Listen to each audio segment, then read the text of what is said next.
One welcome to my channel. I am Neha. आज करेंगे हम क्लास 11 बिजनेस स्टडीज़ एंड आज का हमारा टॉपिक है पार्टनरशिप।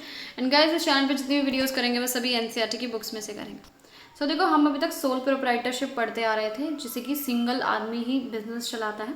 तो इसकी बहुत बड़ी डिसएडवांटेज क्या थी कि हमें फाइनेंस यानी पैसा इकट्ठा करने में बहुत दिक्कत होती थी, बिजनेस एक्सपेंड करने में बहुत ज़्यादा दिक्कत होती थी। इसलिए ख्याल किसका आया कि पार्टनरशिप का, कि 2-3 लोग मिलकर बिजनेस करते हैं, पैसा और जल्दी और अच्छे से इकट्ठा हो जाएगा। सो पार्टनरशिप के थ्रू क्या हुआ, हम ज़्यादा कैपिटल या पैसा अरेंज कर पाए। और पार्टनरशिप में क्या था, जब कई सारे पार्टनर्स मिलके काम करते हैं, कई सारे लोग मिलके काम करते हैं, तो हमें अलग अलग स्किल्स मिलती है, क्योंकि हर इंसान का अपना एक गुण होता है। और साथ में रिस्क भी शेयर हो जाता है। यानी अगर 10 लाख का नुकसान है तो 2 लोग मिलकर बिजनेस कर रहे हैं तो 5-5 लाख घाटा आएगा, है ना, घाटा बढ़ जाता है। सो इंडियन पार्टनरशिप एक्ट 1932 क्या बोलता है कि पार्टनरशिप क्या चीज़ है? द रिलेशन बिटवीन पर्सन्स, यानी 2 या 2 से ज़्यादा लोगों के बीच का एक रिलेशन, जिन्होंने एग्रीमेंट साइन किया है पार्टनरशिप करने से पहले कि भाई हम मिलके प्रॉफिट शेयर करेंगे बिजनेस का। कैरीड ऑन बाय ऑल का मतलब है सब लोग मिलके बिजनेस चलाएंगे। और एनी वन ऑफ देम का मतलब है कि या कोई एक इंसान बिजनेस चलाएगा हम सबके बिहाफ पे। ठीक है। फीचर्स क्या हैं? देखो, इसके फीचर्स है, सबसे पहला फॉर्मेशन, यानी बनाने की बात हो रही है पार्टनरशिप को। So the partnership form of business organization is governed by the Indian Partnership Act. तो सारे रूल्स एंड रेगुलेशन हम इसी के फॉलो करते हैं, इंडियन पार्टनरशिप एक्ट 1932 के। It comes into existence through a legal agreement, यानी ये कैसे बनती है? एक लीगल एग्रीमेंट साइन किया जाता है, एक रिटन डॉक्यूमेंट होता है, एग्रीमेंट बनाया जाता है, पार्टनर्स मिलके उसको साइन करते हैं, उस पर सारी टर्म्स एंड कंडीशंस लिखी होती हैं।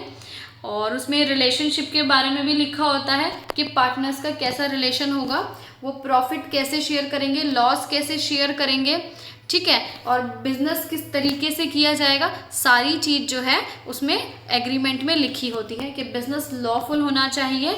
और बिजनेस जो हम रन कर रहे हैं, चला रहे हैं, उसका मोटिव क्या होना चाहिए? Profit earning. यानी हम जो ये पार्टनरशिप कर रहे हैं और बिजनेस कर रहे हैं, प्रॉफिट कमाने के लिए कर रहे होंगे। ठीक है, ये सभी चीज़ें लिखी होती है उसमें। क्योंकि अगर 2 लोग या 2 से ज़्यादा लोग कोई भी काम करते हैं लेकिन चैरिटी के पर्पज से, तो वो पार्टनरशिप नहीं कहलाता है। लेकिन हमारा मेन मोटिव क्या होना चाहिए? Profit earning. अगर प्रॉफिट नहीं कमा रहे हैं, हम दान के काम से कुछ कर रहे हैं, तो वो पार्टनरशिप नहीं कहलाएगा। सेकंड पॉइंट है liability.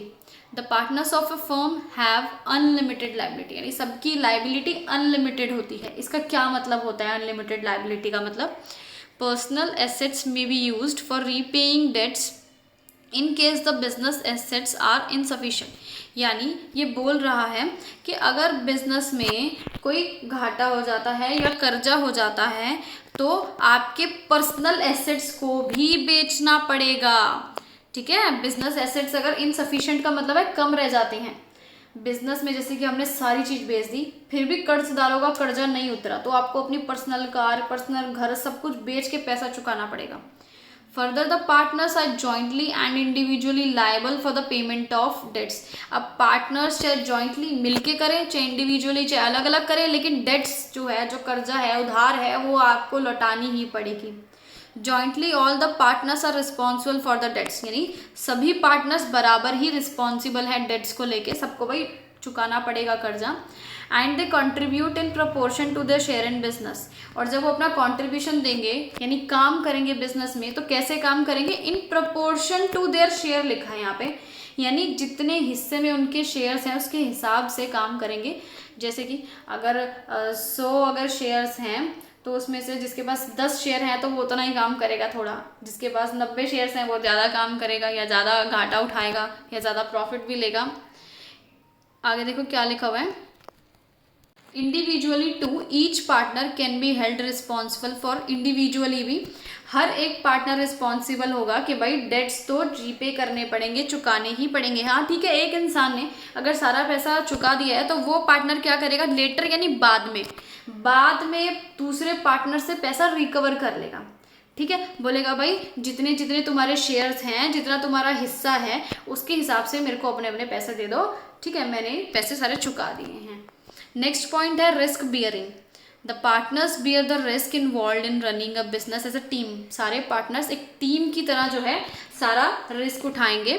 The reward comes in the form of profits which are shared by the partners in an agreed ratio. जो रिवार्ड आएगा, इनकम होगी, जो प्रॉफिट होएगा, वो कैसे शेयर करेंगे? एग्रीड रेशियो में।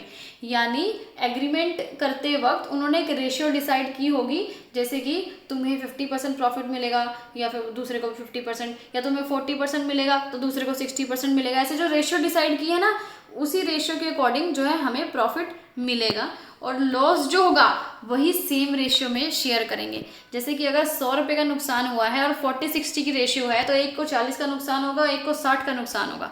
ठीक है। नेक्स्ट है decision making and control.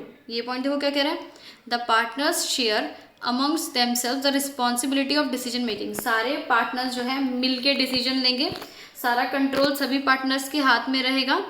Decisions are generally taken with mutual consent. Mutual consent का मतलब है सलाह मशवरा करके सारे एक साथ मिलके डिसीजन लेंगे। Thus the activities of the partnership firm are manage through joint efforts. तो सारी एक्टिविटीज को कैसे मैनेज किया जाएगा? जॉइंट एफर्ट्स के साथ, यानी सभी लोग मिलकर जो है कोई भी डिसीजन लेंगे या कोई भी एक्टिविटी करेंगे। नेक्स्ट है continuity. Partnership is characterized by lack of continuity. यानी पार्टनरशिप में क्या है? कंटिन्यूटी नहीं है। क्यों नहीं है? क्योंकि अगर कोई पार्टनर सपोज मर जाता है, या कोई पार्टनर रिटायर हो जाता है, या कंगाल हो जाता है, या पागल हो जाता है, तो बिजनेस वहीं ख़त्म हो जाता है, पार्टनरशिप वहीं एंड हो जाती है। लेकिन जो रिमेनिंग पार्टनर्स हैं, बच्चे हुए पार्टनर्स हैं, अगर उनकी डिज़ायर इच्छा है कि हमें बिजनेस कंटिन्यू करना है, तो हमें एक नया एग्रीमेंट स्टार्टिंग में दोबारा से बनाना पड़ेगा। जैसे पार्टनरशिप पहले की थी, एक एग्रीमेंट बनाया था, अब दोबारा से नई पार्टनरशिप स्टार्ट होगी और नया एग्रीमेंट बनेगा। नेक्स्ट है number of partners. So minimum number of partners कितने हैं? 2 लोग चाहिए मिनिमम। ठीक है। कंपनीज एक्ट 2013 के अकॉर्डिंग मैक्सिमम कितने पार्टनर्स होने चाहिए? 100 होने चाहिए। लेकिन 2014 में जो रूल्स आए वो क्या कहते हैं कि मैक्सिमम कितने होने चाहिए? सिर्फ 50 ही मेंबर्स होने चाहिए। नेक्स्ट पॉइंट है म्यूचुअल एजेंसी। ये पॉइंट क्या कह रहा है? The definition of partnership highlights the fact that it is a business carried on by all. अभी हमने डेफिनेशन पढ़ी थी ना पार्टनरशिप की, उसमें हमने क्या पढ़ा था पार्टनरशिप की डेफिनेशन में? कि बिजनेस कैरीड ऑन यानी कौन चलाएगा? बाय ऑल, यानी सब लोग मिलके चलाएंगे, या फिर और any one of the partners acting for all, या फिर एक ही पार्टनर चलाएगा सबके बिहाफ पे। In other words every partner is both an agent and a principal. तो हर एक पार्टनर जो है वो एक एजेंट भी रहेगा और प्रिंसिपल भी रहेगा। अब एजेंट वो कैसे रहेगा? बिकॉज ही रिप्रेजेंट्स देम, वो क्योंकि वो सबको रिप्रेजेंट करेगा। देखो अगर एक पार्टनर है सबके बिहाफ पे वो काम कर रहा है, तो वो एजेंट हो गया ना, मतलब सबको रिप्रेजेंट कर रहा है। And thereby binds them through his acts. Binds them का मतलब क्या होता है?